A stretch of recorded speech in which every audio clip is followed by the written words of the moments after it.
Okay. Hello, my Honesty. Thank you very much for coming here and giving us the opportunity to talk with you and to listen to your great words.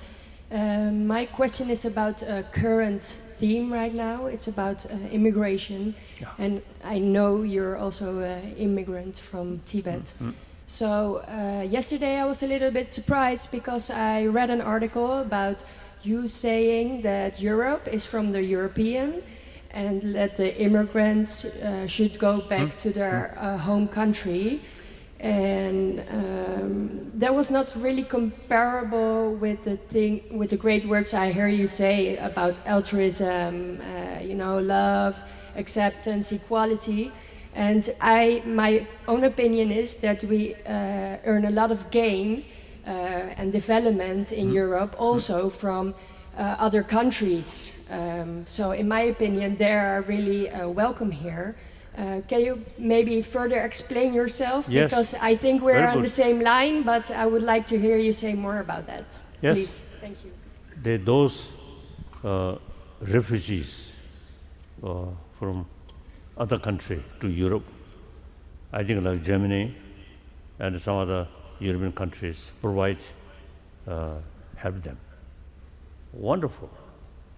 However, these refugees from different country, I think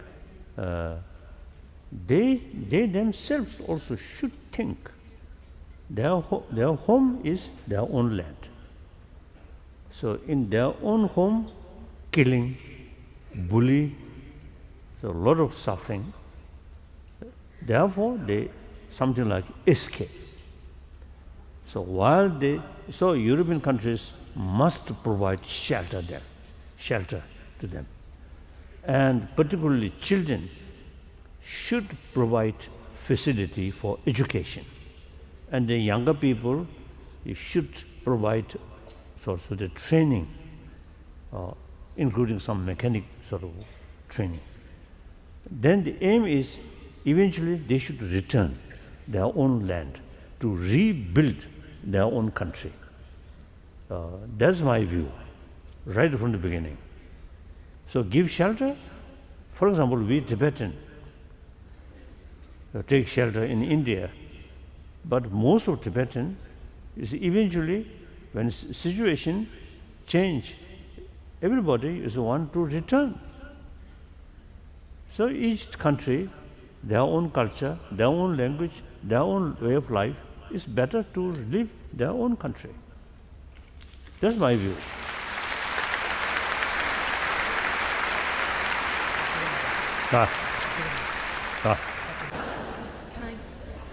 Thank you. Your Holiness, Ringu Tulku told me to come, I should come to see you to ask for your blessing in order to heal after experiencing a lot of problems from the effects of Doshi Shugden. So I've just come to ask for your blessing and to also ask if you would please bless my 3 children and my ex-husband who've all been affected by this. Certainly, I pray. Thank you. Thank you. The Shugden problem. Previously, I also used a worshipper of Shugden. Then gradually, I noticed that's not proper, particularly with name of Dalai Lama, because fifth Dalai Lama, since fifth Dalai Lama, the problem started.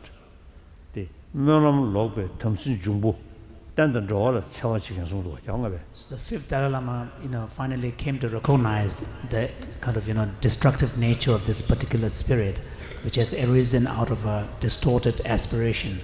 And it's also, in fact, a counter to the Dharma practice, Dharma teachings. And then recent year, or I think recent generation, the Shugden worshipper is prohibited to receive teaching from Nima tradition, Kagyu tradition. Yeah. So it is very, very sectarian. So I made public is not good in order to promote religious harmony among within Tibetan sort of Buddhist community. Oh, so too much sectarian. That's very bad. Okay. So then, don't worry. The real refuge is warm-heartedness. So you should, instead of fear about Shungden, you should sort of develop the sympathetic, compassionate attitude towards Shungden. That's the best way to protect yourself. Yeah, Okay. it just caused lots of burning sensation and lots of problems like that need healing, and that's why Ringu Tulku said I needed your help. Well, certainly, I pray. And do you know, Om Tare Tudare Turi Soha, The Tara mantra. mantra of Tara mantra. Then recite that. Okay. Then you see, don't stress fear. Open your mind. As a result of my own case, as a result of practice of bodhicitta,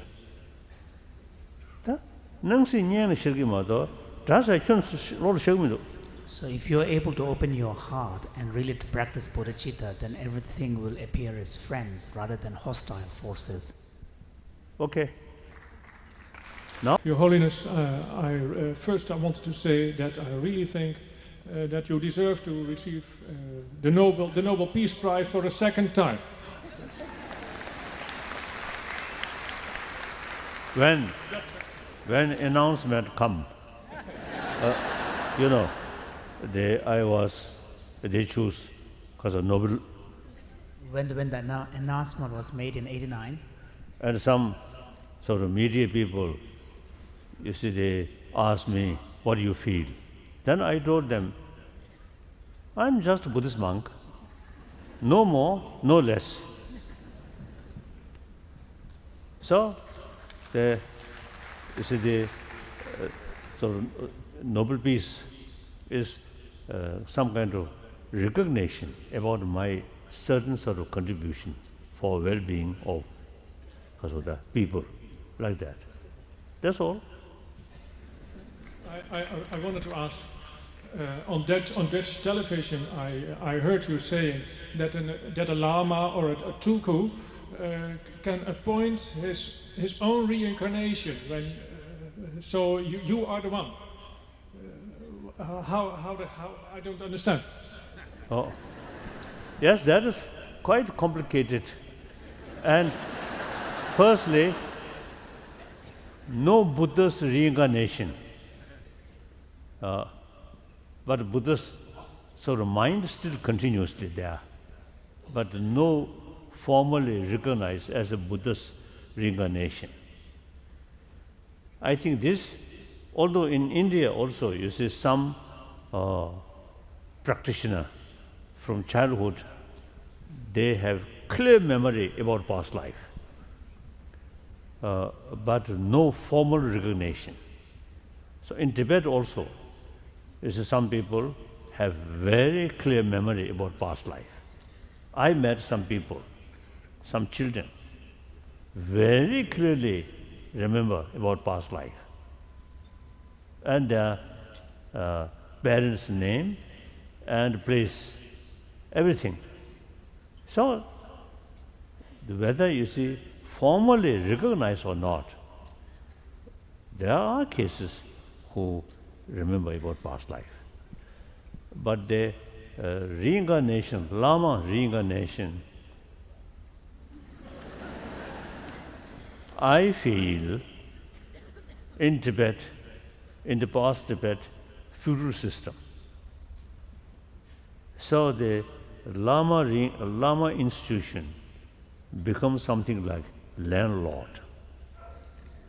So then the concerned people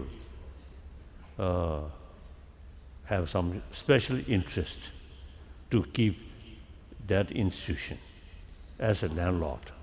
So reincarnation come, I feel. So Rangzhung Lama said,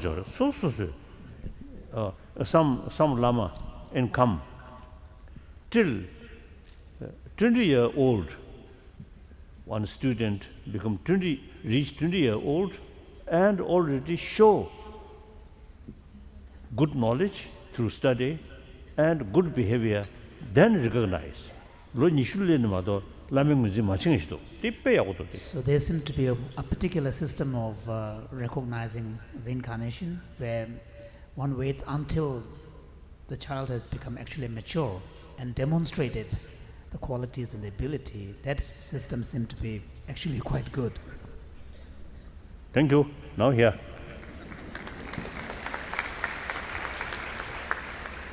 Your Holiness, I know Tibetan religion is very much about respecting life, especially in Jainism that you mentioned. And I was wondering, we have these small creatures in the world like mosquitoes. Sorry for that to ask. And when they are just annoying, I think we should ignore them. But when they are spreading diseases like Zika and malaria and things like that, how should we treat them? Are we allowed to kill them or what? Thank you. The question is that kanda mi so di tos za chimurwa samsa tang tuwa shenben chi tuwa so that the trading tandaliya chi jam de ta ko the kaso so di de zi the panda cheskim tuwa ta dindegi chi goba galchi de goba dindegi thana ta samta resha. So in these kind of difficult questions of ethics that has to do with lives, what is very important is to really take into account the specificity of the context. So if in the case of your question about involvement of human health, then human life is generally a form of life that also has the sentient creature being able to think about others, make a real difference in others' lives, and make a better world and so on. So for the sake of protecting human lives, there may be situations where some other lives may have to be sacrificed for that purpose. So I think it's not an absolute black and white question. You need to take into account the sensitivity to the context of the situation. Okay, now this.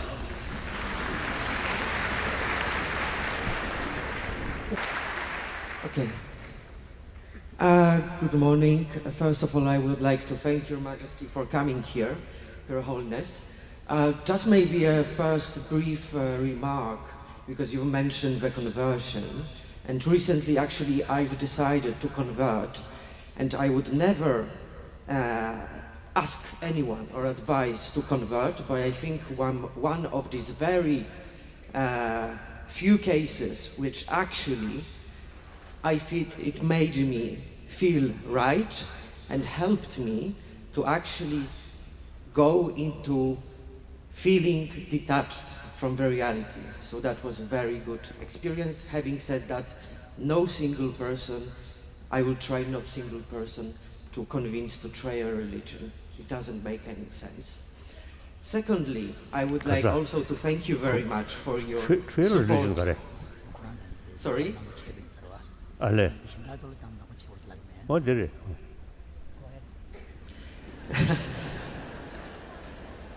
Secondly, I would like to thank you very much for your support for ecological movements. Mm-hmm. I'm myself part of ecological movement. Oh, very good. I live currently in Belgium. We have a very big challenge ahead. Those who came from Belgium, they know very well what is coming. So I would like to thank you in 2 or even 3 languages that we use in Belgium. So merci bien, vielen Dank, dank u.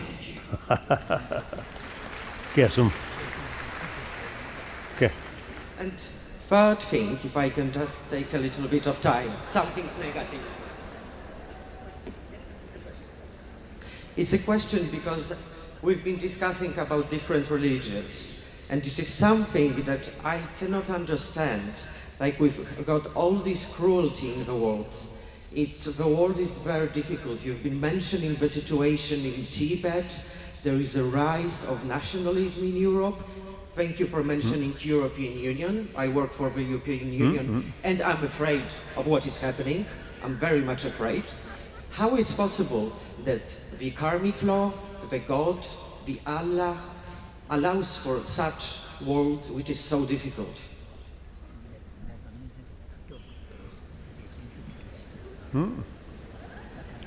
I think overall, I think a human being, particularly in Europeans, I think because of the past, so a lot of suffering as a result of war, First World War, Second World War. I think people generally, as I mentioned earlier, more mature. So, and I think Africa and some sort of Latin America area and Middle East also, I think the European people's way of thinking is more advanced, I feel. So, you should keep your sort of determination, and firstly ecology, and then religious harmony. So these things, not easy, not like machine, automatic machine, push, because of the Switch the button on. Switch button, then work. Human problem, not like that. Human mind is very sophisticated, like that. But you should not lose your courage, your, I would say, the determination. Very important. I'm 84-year-old. Age 16, I lost my freedom. Age 24, I lost my own country. I always keep my inner strength, confidence. Main sort of base of confidence is truthful, honest. That's very important. Okay.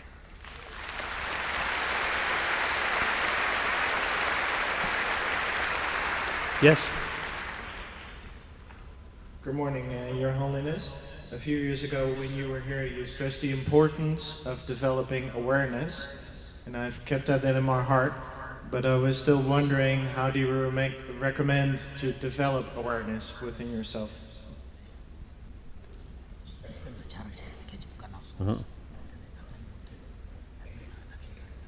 Yes. In the West, when we say mind or psychology, mainly refer sensorial, 5 sensorial sort of experience or consciousness. So sensorial level entirely depend on the sense of organs. So there is limitation. Now wisdom and memory, even sort of anger, these come with sixth mind, not sensorial level. Sensorial level consciousness, just like informer or informal. The senses are like doors through which you get the information. So now, the important is, I think early morning is the best period. Then think about mind. The first time, I think close your eye.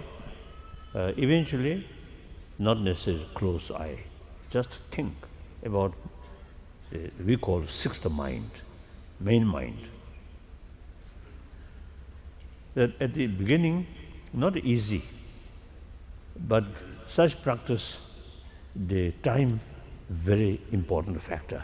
You need to cultivate the habit of observing your mind in this way. Then gradually you get sort of also the feeling, nothing, empty. Because eye consciousness, ear consciousness, they are not inactive. So the sixth mind, only sixth mind, something empty. then still meditate on it. Then gradually you get the feeling of something like mirror itself. The chutamana shi kora mixeke chik duzus medenge ine chik sukta chiri samano dekan shattunge shi. So as you cultivate the habit of observing your mind in this way, while all the senses are disengaged, initially you experience a sense of absence. There's nothing really being experienced. But as you get more and more used to it, at some point you will get a sense there is some kind of reflection type experience, where something that is insubstantial but at the same time had the ability to reflect the content of your experience. That will emerge. Then one Buddhist practice is, then the mind itself is always momentarily changing, never remain stand still. So past, future, present. Past gone, future not yet come, present. Then where is present? The day, hour, minute, second. We can't find present. Without present, difficult to identify past and future. So there must be present. But if you investigate, like quantum physics, we can't find. So similarly, things not exist as appears. Appearance is something there. The mind also is something there. But if you investigate, you can't find. So now, Indian tradition, Dambani Yawachati. So in the Indian tradition, then we invoke the notion of two levels of reality. Kuzo Damba, Tanda Damba. The relative level of everyday convention, and then the ultimate level, or the truth. Oh, so because kanda anda thegi sayadre, chi nyomo di manguchi ko kanda yu ngene pege yedeba chi samlo khani di dhane nyomo chi doa. That di zawane medeba chi. Tanye ji wangi yeba samada medeba samlo khana di so the point of doing this kind of deeper reflection is because when you examine the way in which our human emotions work, many of the strong emotions that cause us trouble really arises on the basis of some kind of assumption of objective existence outside, that somehow we relate and engage. And once you are able to understand that actually that objectivity that we assume is not really the case, that when you probe the reality, it no longer can withstand such analysis, then that intensity of the emotion already will be lost. So that's why it is helpful.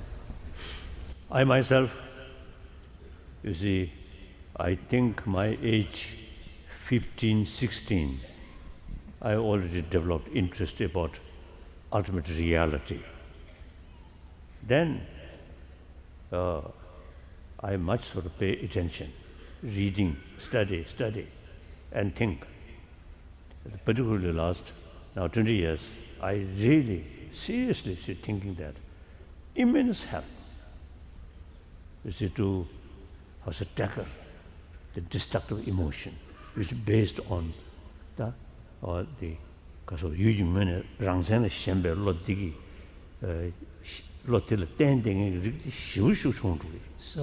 these kind of reflections are really powerful antidote against those emotions that tend to be so dependent upon some form of strong grasping and assumption of objective reality. Then altruism, mainly Shantadeva's book, really very helpful. All our destructive emotion very much dealt with self-centered attitude, me, and grasping independent existence. So understanding about shunyata the antidote of grasping. And then altruism is the antidote, reduce self-centered attitude. Nganya thane samna so dangzinda jinjin yuti chu du damshel so de pa lösche de shulkedo. So by using these kind of practices, when you are able to somehow loosen the grip on our psyche imposed by these two tendencies, one of grasping and one of self-centeredness, then you can actually experience a sense of relief and freedom. Okay, this side now.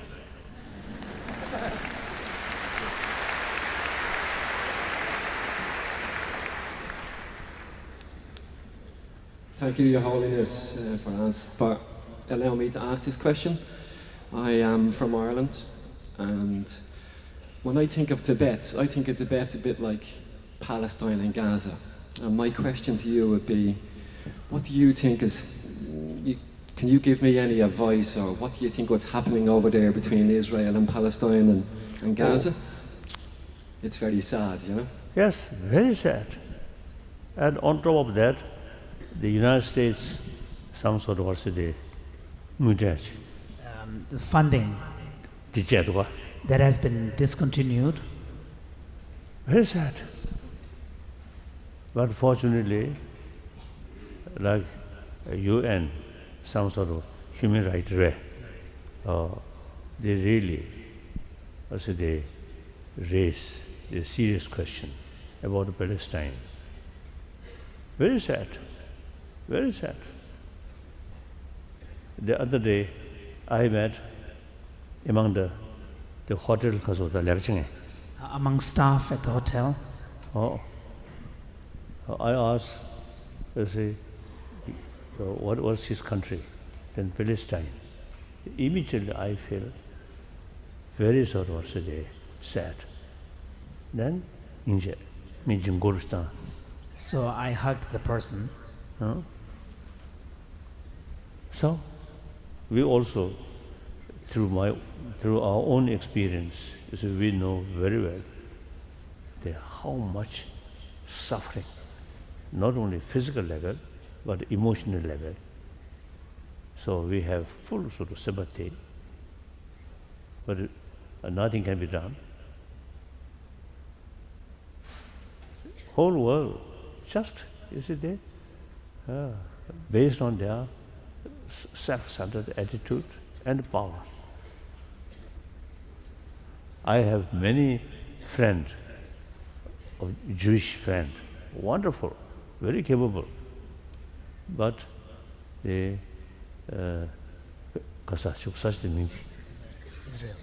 Israel.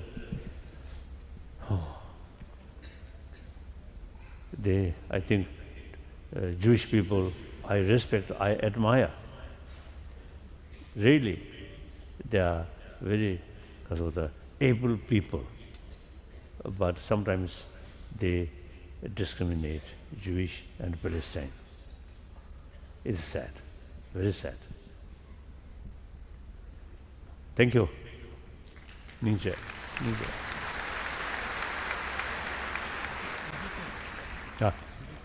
Before you said there is no individual self. Does that mean there is we have no different selves, or everybody is the same self? And how come that in reincarnation you remember other lives and you could pick out the cup and the bell from the before Dalai Lama? Doesn't that mean that the same self is going on in different lives?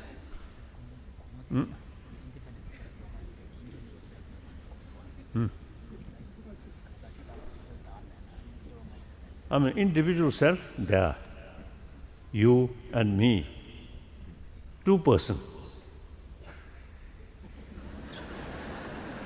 So 7 billion human beings, separate human being, separate, if we accept the soul, separate soul.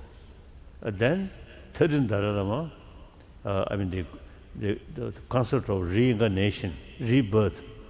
Rebirth, same soul, But reincarnation, not necessarily same person. Among the previous, say, 13 Dalai Lama, you see, some Dalai Lama, some sort of different manifestation of different soul. It clearly mentioned. From first Dalai Lama till seventh Dalai Lama, more or less same line. But then different sort of soul also come. So I never feel I was 13th Dalai Lama. I never feel that. So reincarnation, you see, like the second Dalai Lama, after he died, his vision, he reached certain area and he received instruction where he should go next. Then the instructor told him, you should go to Tibet and Tulung use. In a particular region called Tulung. Oh. So he born third Dalai Lama, like that. So sometimes you see,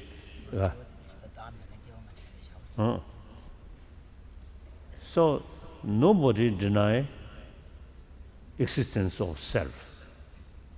Altruism, very much based on self. So it should not mix the selflessness and the ultimate level selflessness, or the according practice of altruism without self-centered attitude, that also we call selflessness. But then ultimate reality, selflessness. So you should, I think, if may I say so, you should study more.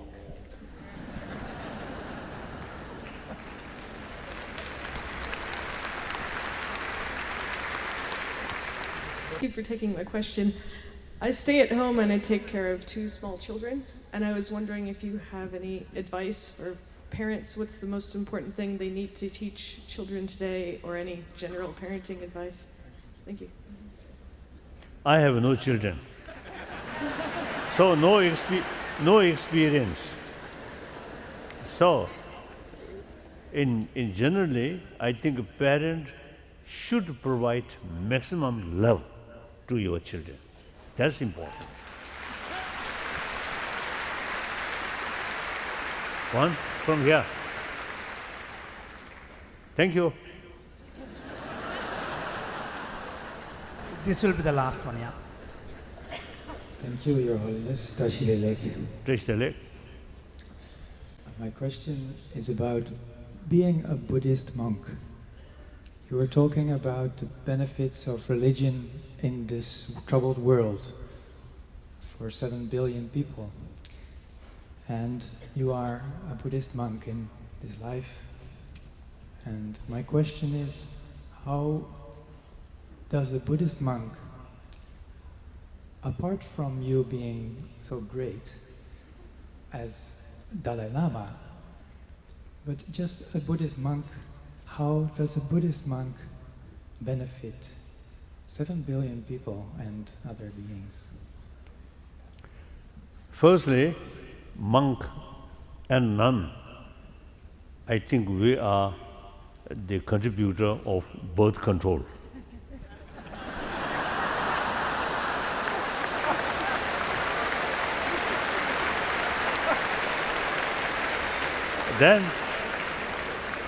Then celibate monks, nuns, I think their life is a much sort of less problem. Person with family, even you see the individual, I mean the father or mother themselves, you see, try to content or something, but because of their children, children's parent, because the wife, Their spouses, yeah. oh, and then gradually grandchildren. So endless problem. So in that case, I usually is telling Western monks, nuns. That's the consolation. That's a consolation for being a member of a monastic. When we see lay people, lot of problem, that's a consolation. We celebrate monk and nun. Now last question. Yes. I think two questions. From here, two questions. From here, two questions. Then end. Huh? Yes. Yes, okay. Good morning. Yes, I would like to ask, what do you think we can expect to experience after our bodies here on earth die?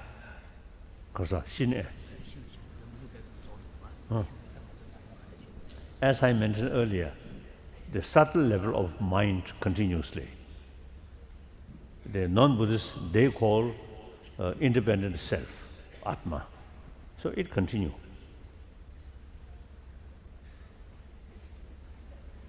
So I think awakened state, certain level of mind. Dream state, another deeper level. Deep sleep, another deeper level. Faint, another deeper level. At the time of dying, deeper level. So still, the Kasota says some So throughout these different progressively subtler states, the basic consciousness continues to remain, which is there the are experience of luminosity. many different level of the sixth consciousness. There are many different levels. So subtle level, no beginning, no end. Okay.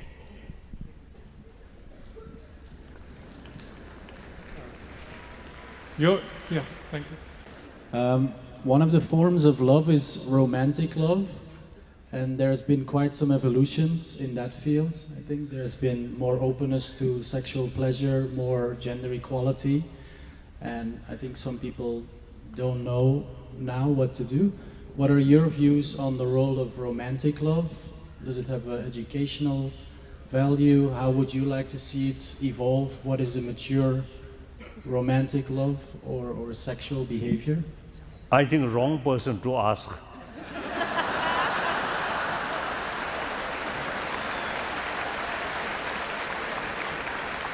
You should ask those experts about that. I don't.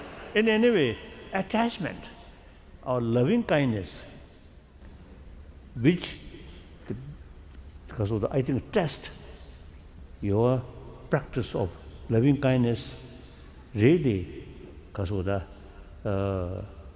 have some experience or not, should think towards your enemy, troublemaker. So you have same sort of sense of concern towards your enemy. That is the genuine love, genuine compassion. Otherwise, towards your own friend, or these are not genuine love, but attachment. That's wrong. Attachment is the basis of hatred, fear. Thank you.